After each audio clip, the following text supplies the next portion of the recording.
आदर चरण स्पर्श आचार्य जी। मैं कक्षा में नया हूँ और यहाँ पर एक जिज्ञासा से जुड़ा हूँ मैं।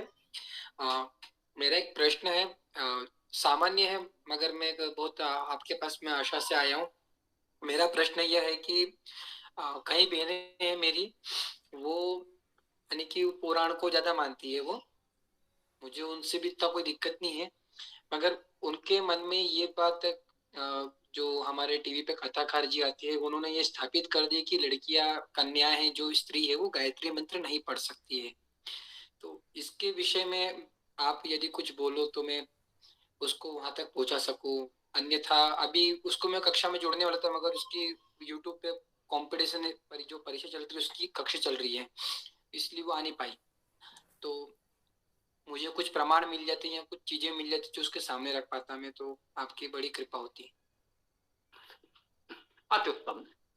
तो ध्यान आ गया, आपने ये बात कही थी, व्हाट्सएप पे संभवतः लिखा है। देखिए, वेद वाणी सबके लिए है और उसमें कहीं कोई प्रतिबंध कभी नहीं था। हास प्रयास में हम लोग इस कक्षा में बहुधा चर्चा करते हैं, बात आती है तो माइक बंद कर दें तो सुविधा होगी। आपका माइक अभी खुला हुआ है तो जी।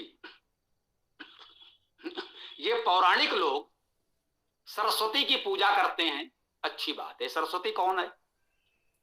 ब्रह्मा की मानस पुत्री है, अर्थात उनकी शिष्या है।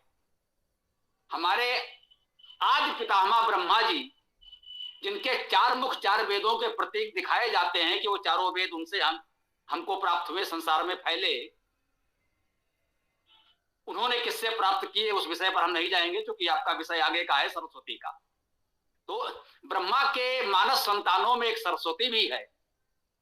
और विमल बाणी ने वीणा लई, कमल कोमल करमे सब प्रीत, सप्त स्वर सप्त सिंधु में उठे, छिड़ा तम मधुर साम संगीत। वो सरस्वती वीणा पुस्तक धारणी है, उसके हाथ में वेद की ही पुस्तक है। सरस्वती के समय में और कोई पुस्तक थी ही नहीं, वो कौन सी पुस्तक हो सकती है पूछ लो। वो देवी सरस्वती, वो मेरी बालिका सरस्वती, वो वीणा पर वेद का साम वेद का गान कर रही है। वो बालिका वेद का गायन कर रही है। नमस्ते स्वामी जी, मैं थोड़ा सा इसमें कुछ और जोड़ना चाहता हूँ कि आर्यावर्त जी के नाम से आपने जो प्रश्न उठाया है, वेद जो है वो ईश्वर की वाणी, ये सभी मानते हैं। तो हम सब तो उस ईश्वर की ही तो संतान है। तो क्या संतान अपने माता पिता की बात को पढ़ नहीं सकती, सुन नहीं सकती, अपनी बात कह नहीं सकती क्या? ये कौन होते रोकने वाले? एक बात। दूसरी बात, इसी वेद में ऋग्वेद के प्रथम मंडल में 179वां सूत्र, 180 में से एक कम, उसमें लोपा मुद्रा का अपने पति अगस्त्य ऋषि के साथ संवाद है। उसी ऋग्वेद के 10वें मंडल में यम और यमी भाई बहन का संवाद है। तो फिर ये कैसे हो गया? ऐसे अनेकों संवाद है जहां पर स्त्रियों के बारे में भी आया हुआ है। कहीं भी कोई मनाही ही नहीं है। हम सब जब उस परमेश्वर परम पिता की संतान हैं, तो हमें ये बाधा देने वाले होते कौन हैं? कहाँ लिखा हुआ है? ये कोई प्रमाण भी तो नहीं देते कि भाई इस मंत्र में यहाँ पर लिखा है, वहां लिखा है, वहां लिखा, कहीं भी नहीं है।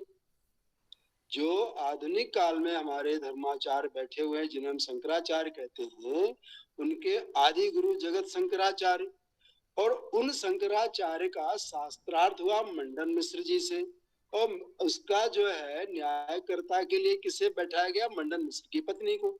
तो क्या वो पत्नी मंडन मिश्र की मूर्ख थी क्या? वे भी तो इन दोनों विद्वानों के शास्त्रार्थ के बाद में निर्णय देने की क्षमता में बैठाई गई। और जब मंडन मिश्र पराजित हो गए तो उन्होंने कहा आधा हिस्सा पराजित हुआ है, अभी आप मुझसे शास्त्रार्थ करिए। तो स्वामी जी ने बिल्कुल स्पष्ट और कठोर शब्दों में कह दिया, ये मूर्ख के साथ साथ धूर्त भी हैं। हम सब लोगों को गुमराह भी करते हैं कई बार अलग अलग तरीके से, नचा के, गवा के, कथाओं में, पंडालों में। इन सब लोगों ने कभी कृष्ण जी के बारे में, उनके किए गए पराक्रम पूर्वक कार्यों के बारे में चर्चा की? सिवाय इसके कंसबद्ध हो गया और उसके बाद नाचो गाओ। अरे भाई, नाच गाने में क्या समय बिताना है? ये तो फिल्म नहीं देख लेगा आदमी जाकर के। तो ऐसे ही तो ये हमको यहाँ से दूर भगाते और यहाँ भटकाते हैं। जिसकी वजह से हमारे तमाम बच्चे, बच्चियां, औरतें और वयस्क गुमराह होते हैं। हाँ पुलकित जी बताओ।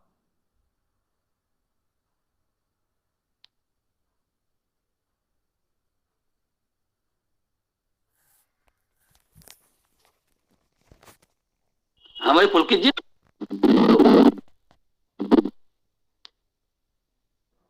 पुलकित जी की आवाज बराबर नहीं आई, बोलो माइक निकाल कर।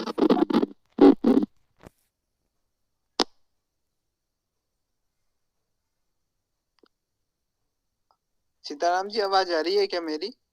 हाँ हाँ हाँ, अब बोलिए बोलिए, ठीक है जी। तो मैं ये कह रहा था कि जैसे बहुत बार बात हो चुकी है, लेकिन वो यहाँ पर रह गया था कि जैसे वो कह रहे हैं कि गायत्री मंत्र का नहीं करना चाहिए, तो आप उनको बोलिएगा कि उनको पता ही नहीं है गायत्री मंत्र होता क्या है। अब वेद के अधिकतर मंत्र तो गायत्री है ना। और आप जैसा हरीश जी ने भी बताया, एक होता है कि बच्चों को पुरस्कार मिलता है, गार्गी पुरस्कार, है ना, 10वीं 12वीं के बच्चों को, 10वीं के बच्चों को मिलता है। तो उनसे कहिएगा गार्गी कौन है, तो गार्गी आप चाहे गूगल पे सर्च कीजिए, वेदों की व्याख्याता थी, और वेद में अधिकतर गायत्री मंत्र है ना। तो वो गायत्री मंत्रों का भी व्याख्यान कर रही है।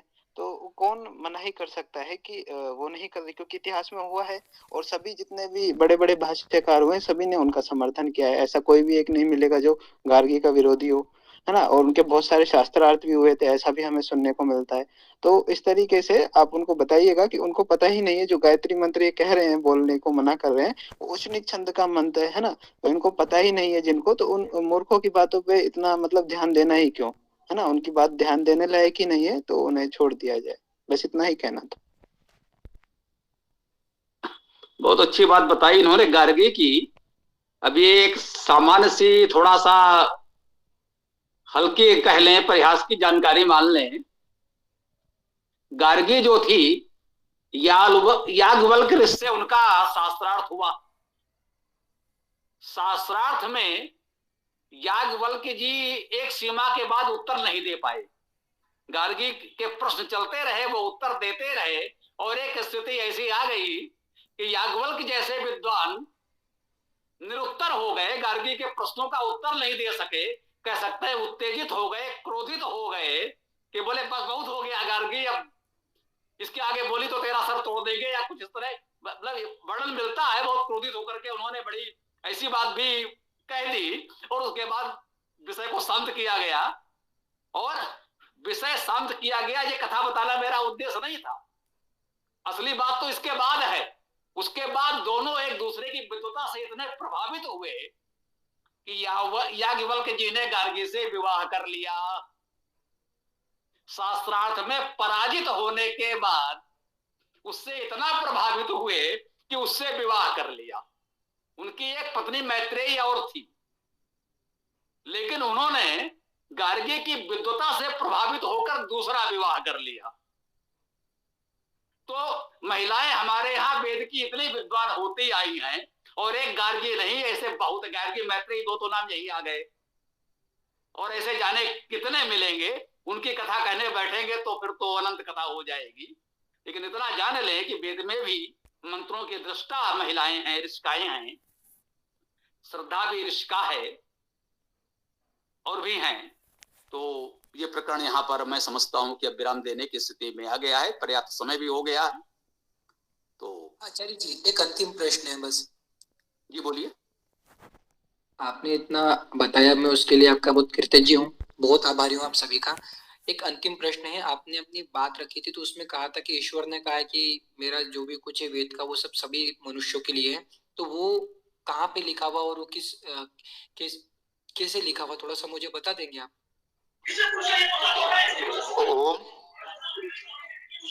जी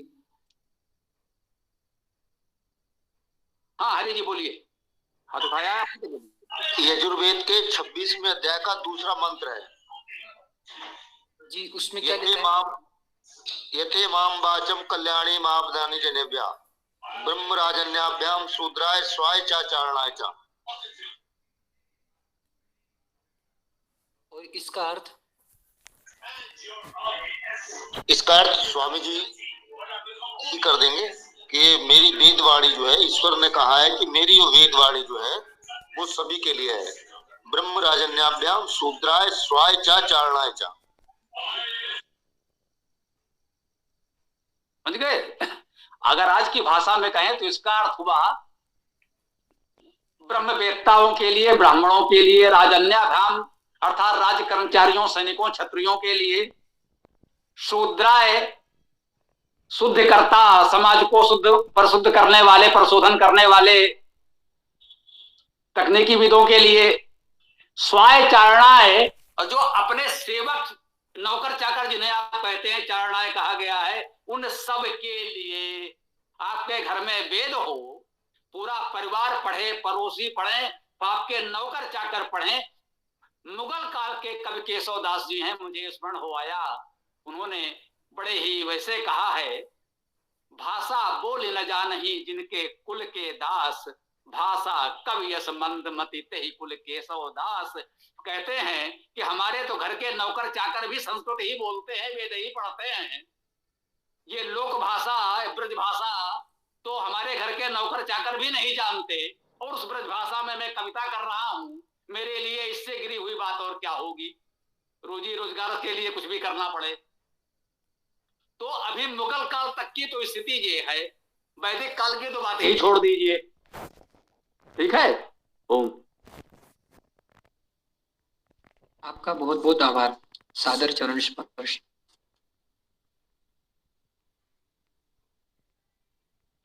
तो अब समापन की अनुमति मिलेगी, अभी भी कुछ कहना है? स्वामी जी, इसका अर्थ पढ़ दूं क्या? पुस्तक खोली है मैंने। पढ़िए पढ़िए।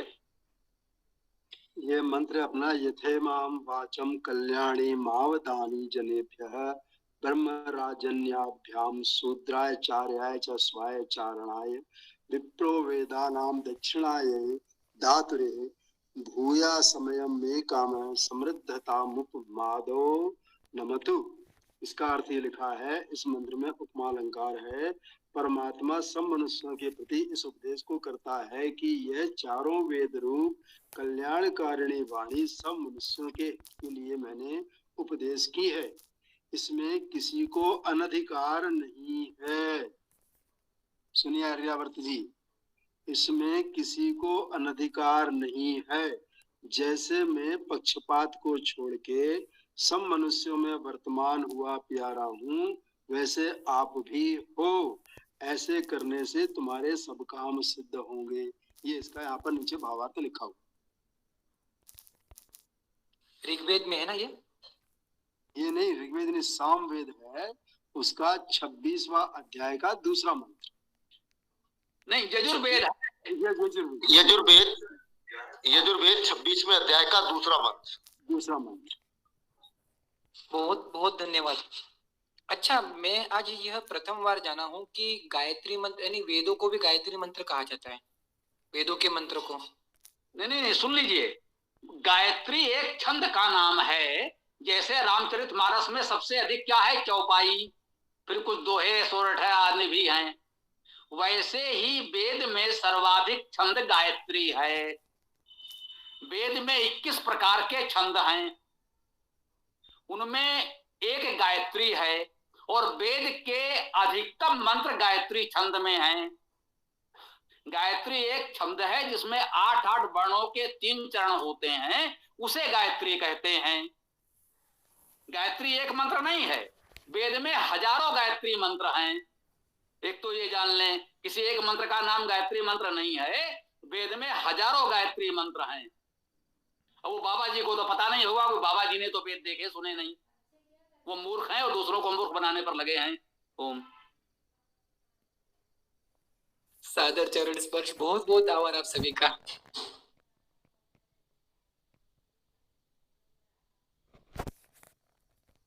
आधी जनसंख्या को यदि शिक्षा से वंचित किया जाएगा तो आधी जनसंख्या अशिक्षित रहेगी, और अशिक्षित रहेगी तो आगे नहीं बढ़ पाएगी। चलिए, बहुत समय हो गया, नीचे बैठ जाओ। अरे ना, नीचे बैठ जाऊंगा, मुझे ठंड लग रही है। कोटि आभार, मार्गदर्शन करनी तू। ओम। अब कल सायंकाल 7 बजे हम लोग इस वेद कक्षा में पुनः मिलते हैं। ओम स्वस्ति। ओम नमस्ते, ओम खम ब्रह्म, ओम खम ब्रह्म, ओम